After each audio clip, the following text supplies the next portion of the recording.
Mesdames, Messieurs, bonsoir. Merci de la fidélité à la télévision nationale. Au sommaire de cette édition, la Guinée participe aux travaux de la session annuelle de la Banque. Les intentions sont annoncées pour appuyer les projets et programmes de développement dans le pays. Dans le monde agricole, présentation de l'étude de l'enquête sur l'accès aux nutriments. L'étude a touché 150 marchés du pays pour connaître les prix et la disponibilité des produits. Lutte contre les mutilations génitales féminines, la sensibilisation se poursuit du côté de Nzérékoré pour l'abandon de cette pratique. Des religieux ont bénéficié de cette formation pour appuyer le programme. C'est tout pour les titres. Une fois encore, bonsoir et bienvenue dans ce journal. La Guinée abrite le championnat d'Afrique de sambo et disciplines associées. 19 pays participent à la compétition. L'ouverture des Jeux a été présidée par le Premier ministre, accompagné du ministre de la Jeunesse et des Sports, Ousmane Bangoura. La Guinée accueille l'Afrique pour le championnat d'Afrique senior de sambo et disciplines associées. Pour réitérer l'engagement du gouvernement guinéen pour sa jeunesse, le Premier ministre Amadou Ouriba est ce dimanche aux côtés de la Fédération guinéenne de sambo pour assister au combat préliminaire de la compétition. Dans ce championnat d'Afrique, la Guinée est représentée par 28 athlètes. Cette grande messe continentale est bien plus qu'un tournoi. Elle est un symbole fort de fraternité, d'engagement et de paix entre les peuples. Chers athlètes, que ce championnat soit une fête du sport, une vitrine de la rigueur, du courage et du respect mutuel. Que chaque combat soit le reflet de l'honneur et de la discipline qui fonde notre sport. Aujourd'hui à Conakry, nous avons quelques clubs. Et nous avons dans la région de Kankan des clubs qui viennent de naître.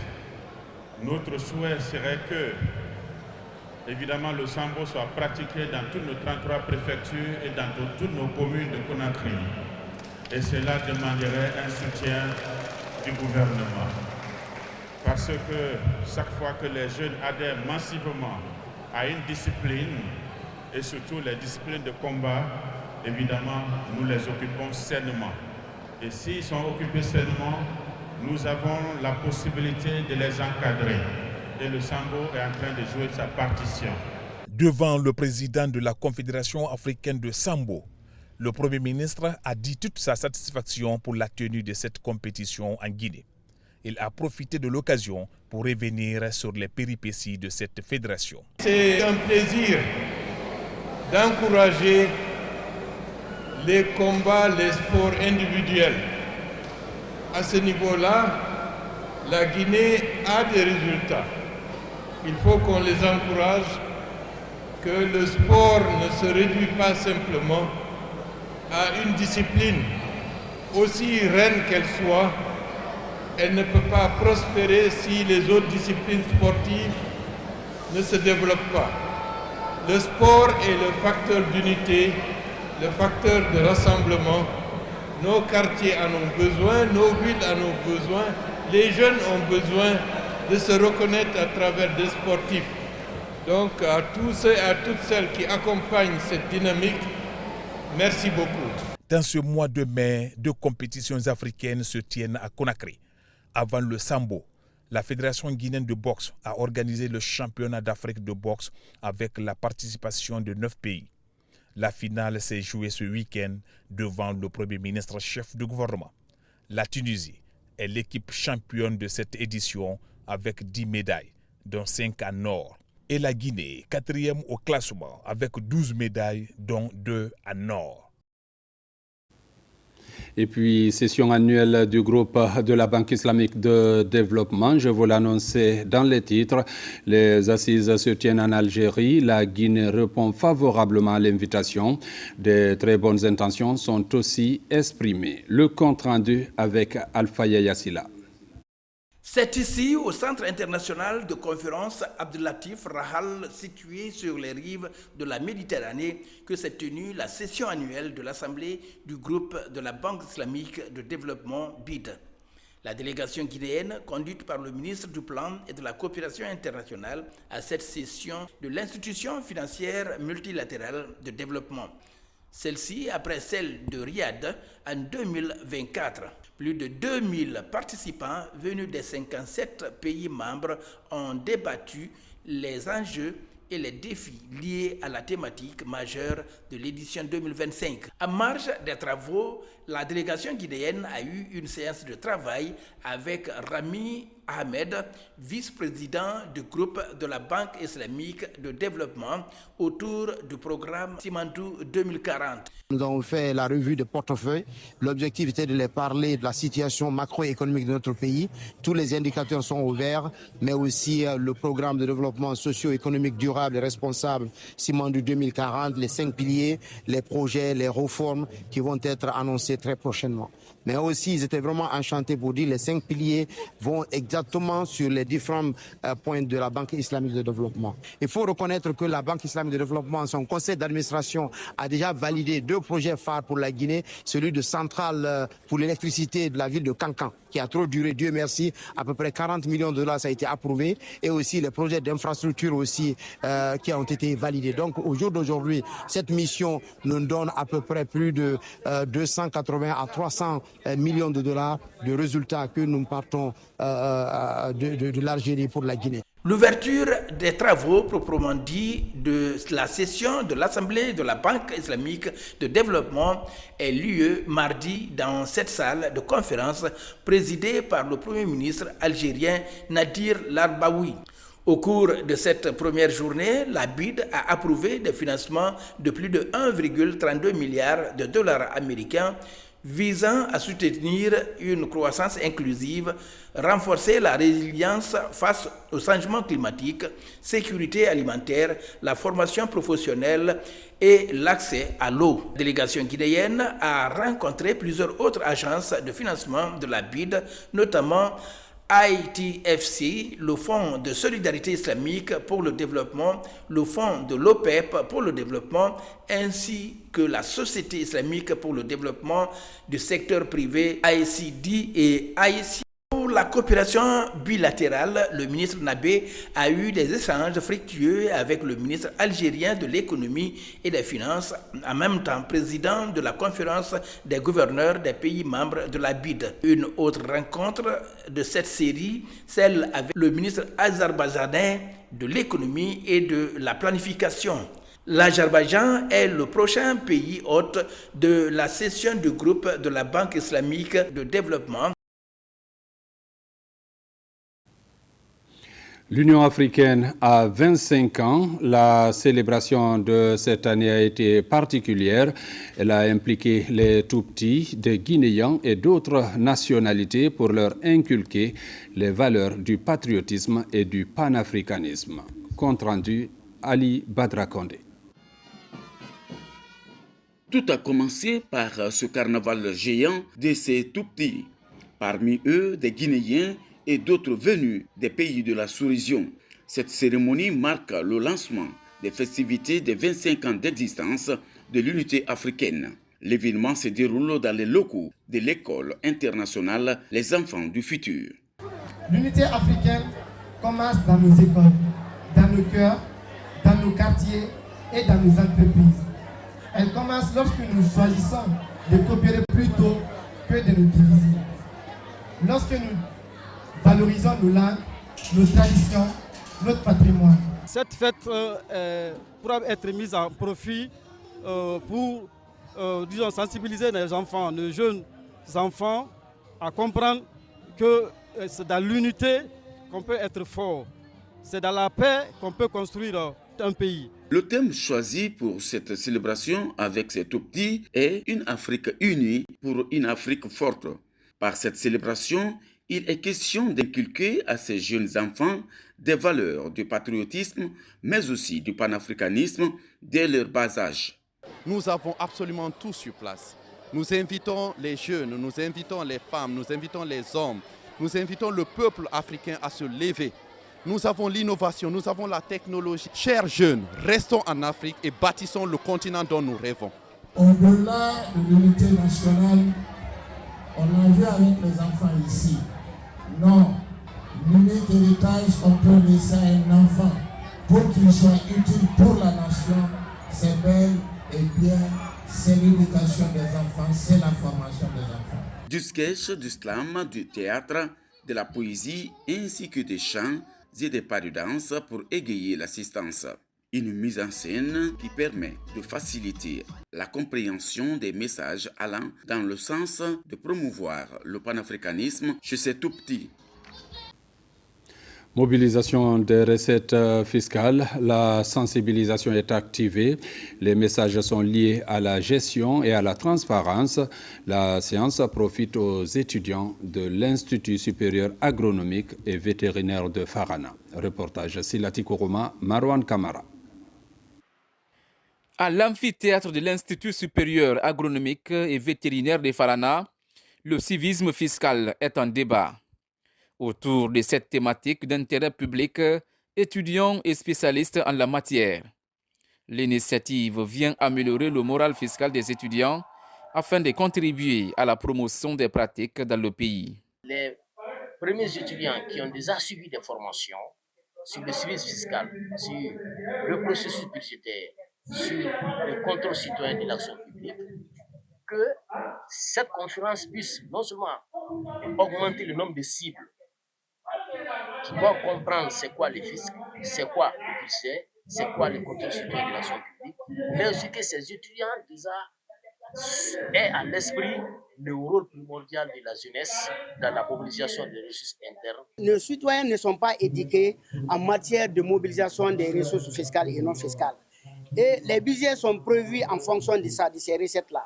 Et sans ces recettes-là, nous ne pouvons pas réaliser des prévisions, des activités que nous projetons dans le budget.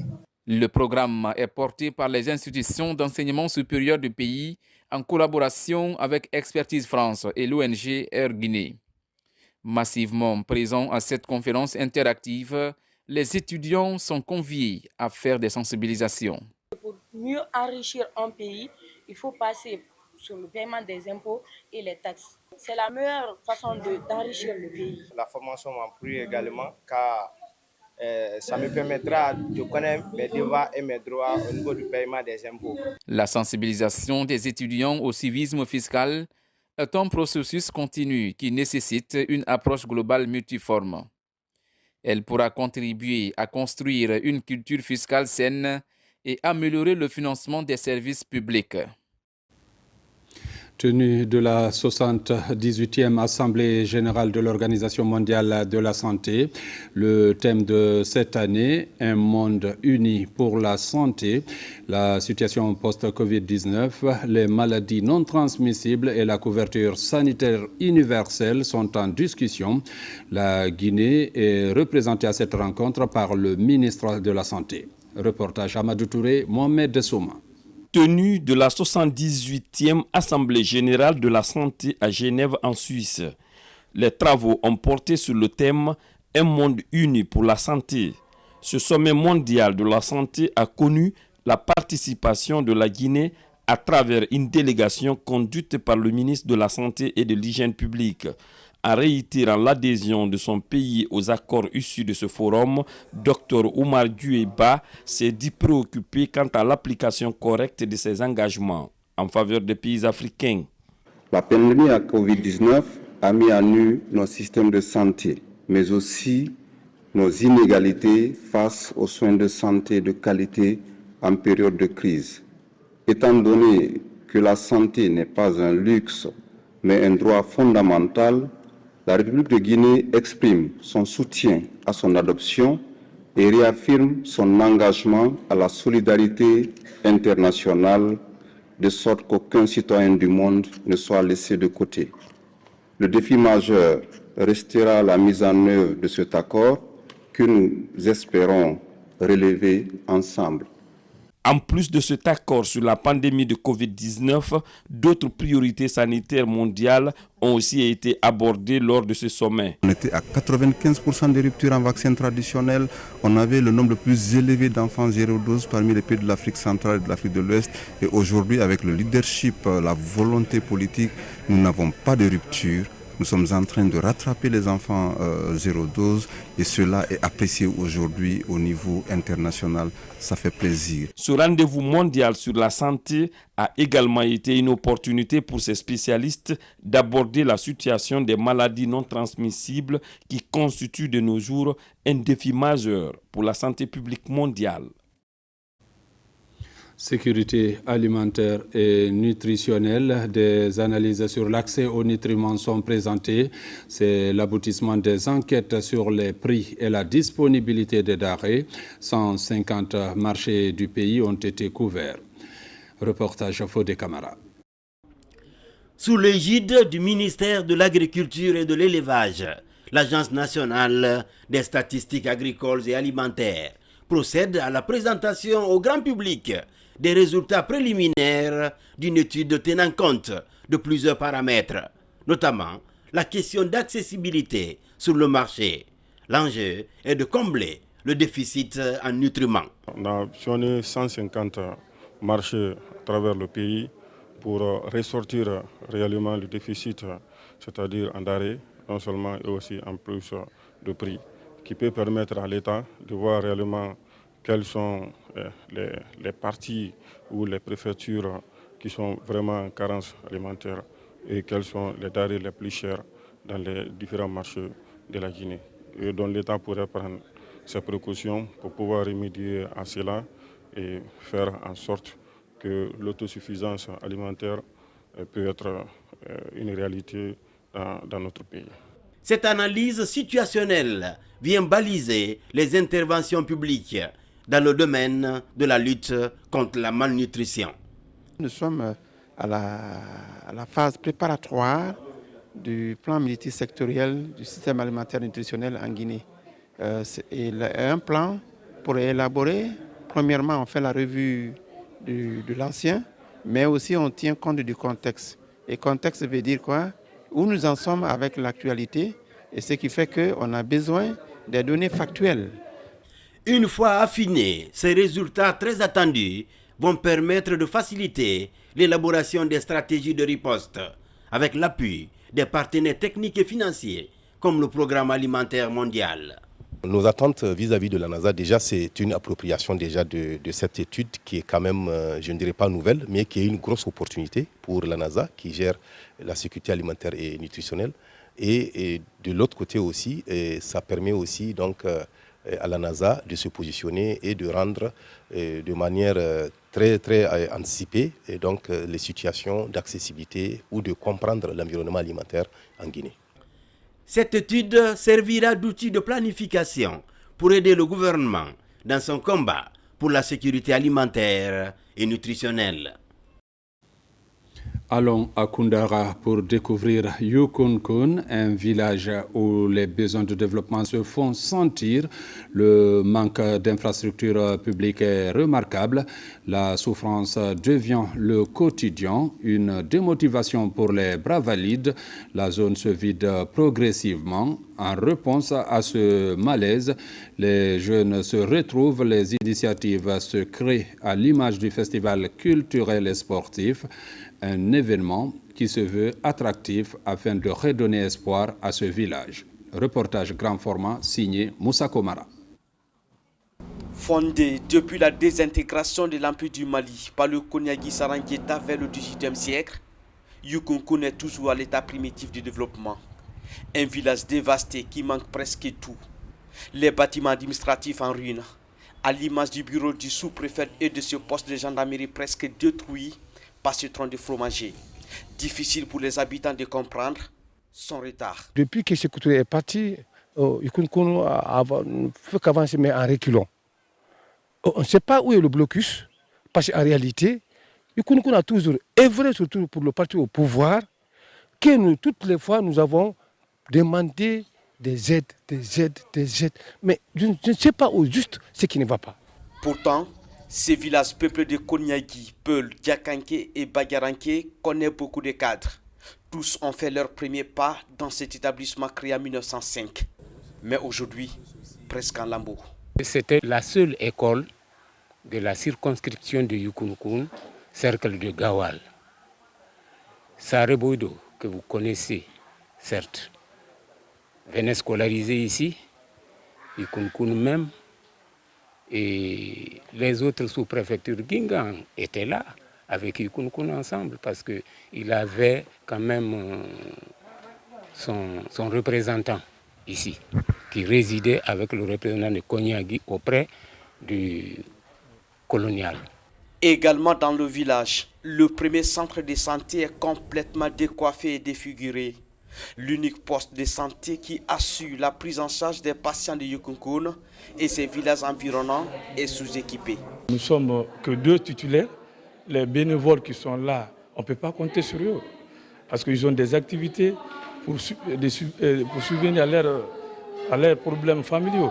Donc on a besoin de cadres qualifiés et des laborantins, tout ça là, on a besoin de ça parce qu'on n'a pas de laboratoire. À Yukunkun, les habitants sont fiers de leur passé invincible devant l'impérialisme étranger.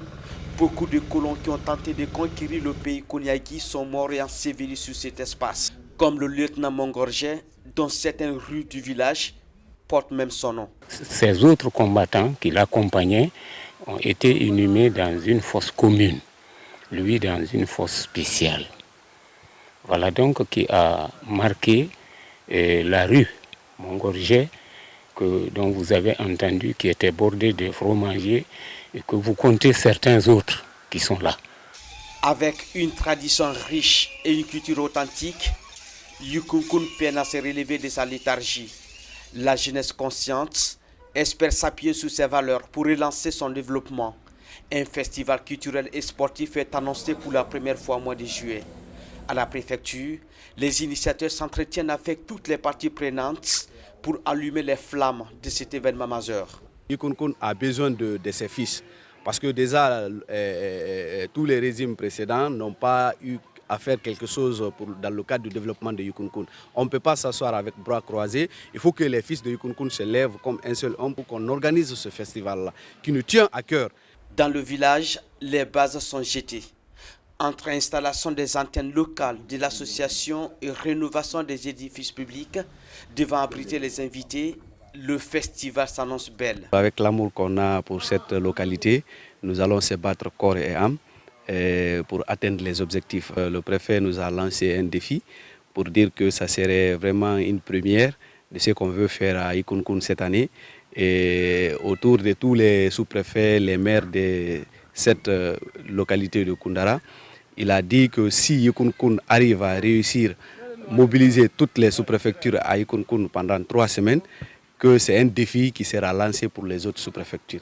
Donc nous voudrions, c'est certes la première édition ne sera pas à 100%, mais nous allons se battre pour que au moins l'image qu'on veut donner à Yukunkun soit une image forte et exemplaire. À l'occasion de ce festival, les organisateurs comptent rénover plusieurs infrastructures publiques, dont cette école primaire qui fait partie de leur patrimoine culturel. Nous nous sommes décidés, il faudrait qu'on change, qu'on redonne l'image de cette école-là pour en faire un patrimoine. Parce que pour nous, c'est un patrimoine où il y a des grands intellectuels qui sont passés. Il faut vraiment résoudre la problématique de l'infrastructure, notamment la rénovation et l'équipement. Rassembler les fils autour du développement et la paix, tels sont les enjeux de ce festival qui va mobiliser plus de 700 invités. Des infrastructures aussi pour les collectivités de Conakry. Les quartiers de Matolto rejoignent la dynamique. Bientôt une maison des jeunes à Simbaya École et un marché de 4 hangars à Wanindara. Les travaux sont lancés. Reportage Mohamed Lamine Kamara. Avec la gouvernance du CNRD, le développement à la base se matérialise de plus en plus par la construction des infrastructures d'intérêt public. À Conakry, l'Agence nationale de financement des collectivités locales, ANAFIC, redynamise sa machine de partage des richesses nationales pour doter plusieurs quartiers d'infrastructures de qualité. À Simbaya École, c'est une maison des jeunes qui va bientôt sortir de terre. La maison des jeunes de Simbaya École est composée d'un bâtiment en R+2. Au premier étage, une salle de réunion, 4 bureaux, une salle d'attente et 5 toilettes. Au deuxième étage, 4 bureaux, une salle de réunion, une salle d'attente et 5 toilettes. L'entreprise EGAC est chargée de l'exécution de ces travaux pour un délai de 6 mois. Cette première phase comporte la réalisation de 6 micro-projets communautaires pour un coût global de près de 20 milliards de francs guinéens. Ces projets, fruits d'une volonté politique affirmée du président de la République, le général d'armée Mamadi Doumbouya, le financement de ces projets a été rendu possible grâce au dynamisme, à l'efficacité et à la détermination de l'Agence nationale de financement des collectivités. À Wanindara, cette autre pose de première pierre vient ainsi soulager les femmes de cette localité. C'est désormais un marché de 4 hangars qui sera construit à la satisfaction des populations de cette partie de Wanindara. Pour la petite histoire, c'est notre ONG qui les avait invités pour la première fois ici. Ils sont venus, ils ont fait le constat, on avait organisé une journée d'assainissement. On a invité le maire. Monsieur le maire est venu avec son équipe, ils ont fait le constat. Il y a de cela une année, ils nous ont promis. Parce qu'ils ont fait le constat, ils nous ont promis quelque chose. Et c'est ça qu'ils sont en train de réaliser aujourd'hui. Donc vous allez comprendre notre sentiment, c'est un sentiment de joie et vraiment de gratitude. Ces projets de construction d'ores et déjà lancés réconfortent les autorités de la commune de Matoto dans leur position à œuvrer pour le bien-être des populations relevant de leur juridiction. Parlons du RAVEC à travers le pays. Autorités et citoyens évoluent en synergie sur le terrain. Ils comptent infléchir la position des indécis. Principale assurance, les avantages liés à l'enrôlement biométrique. La musique est mise à contribution. Maïmouna Bella Diallo. Le stade Cabinet Kouyaté a vibré récemment à l'occasion d'un concert exceptionnel de sensibilisation au recensement biométrique. À l'initiative du mouvement MAD, l'événement a rassemblé une foule impressionnante. Une ambiance survoltée, des artistes guinéens enchaînant les tubes et une foule électrisée. C'est dans cette atmosphère que le message citoyen a été répété. Celui qui fait le recensement, il en tire beaucoup d'intérêt. Tu peux obtenir ta carte d'identité et ton passeport. Donc, tu te recenses pour toi-même. Notre mouvement, le mouvement alternatif démocratique, a eu à organiser cet événement pour soutenir notre cher président, le général Mamadi Doumbouya. Et on a fait appel à toute la population guinéenne. Et on vient, on trouve beaucoup de monde, ça fait plaisir. Dans les tribunes, les jeunes et les femmes, très mobilisés, agitaient pancartes et banderoles, réclamant à l'unisson une chose, le recensement pour tous. Le recensement électoral n'est pas une formalité administrative, mais un acte patriotique. C'est pourquoi j'en appelle à chacun d'entre vous ici présents. À chaque quartier, allez-vous faire recenser. Faites recenser vos familles, mobilisez vos voisins. C'est comme tout un bon Guinéen, tu vois, M. Fofana, on lui dit merci de mettre cette initiative en place pour soutenir M. le Président. Parce que le monsieur, il mérite d'être accompagné, soutenir, parce que Yamouna, il y a Tagui. Un appel lancé avec force et repris en chœur par une foule conquise. Le concert n'était pas qu'un simple moment festif, c'était un acte fort d'engagement civique rythmé par les sons, les danses et les chants patriotiques. L'événement a fait passer un message clair. S'enrôler, c'est exercer pleinement sa citoyenneté.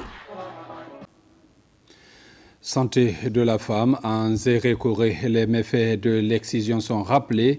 La lutte enregistre l'implication des leaders d'opinion.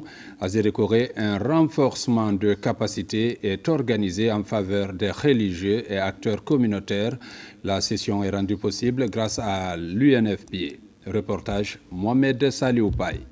Venus des différentes préfectures de la région, ces participants sont outillés sur des thématiques liées aux droits des femmes, notamment les conséquences sanitaires, psychologiques et sociales de l'excision. L'objectif est de faire d'eux des relais efficaces pour une meilleure sensibilisation dans les communautés et dans les lieux de culte où leurs voix ont un impact réel sur les mentalités. Nous sommes là dans la dynamique de l'implication des leaders religieux dans le processus d'habilitation communautaire pour amener les communautés à comprendre les conséquences de la pratique de l'excision, en vue d'être des ambassadeurs des droits des femmes dans leur communauté. À travers cette démarche, le département de l'action sociale entend créer une synergie d'action à la base pouvant renforcer la lutte contre les mutilations génitales féminines, mais aussi promouvoir la santé de la reproduction et l'autonomisation des femmes en milieu rural. J'apprécie cette thématique parce que les leaders religieux, à savoir les imams, les prêtres, les protestants, ont assez d'hommes derrière eux qui les écoutent.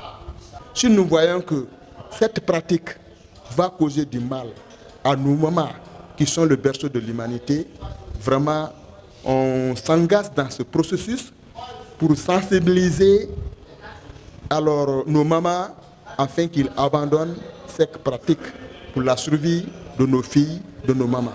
En tant que leader religieux, aussi à donner l'enseignement dans ma préfecture ou dans ma paroisse afin que les femmes et les jeunes filles soient aussi informées de l'inconvénient de cette pratique afin de les éviter. C'est un engagement collectif des leaders religieux et communautaires qui marque une étape décisive vers le changement de comportement et la protection des droits des femmes dans la région forestière. Mesdames, Messieurs, c'est la fin de cette édition. Merci de l'avoir suivi et bonne suite de programme sur la RTG.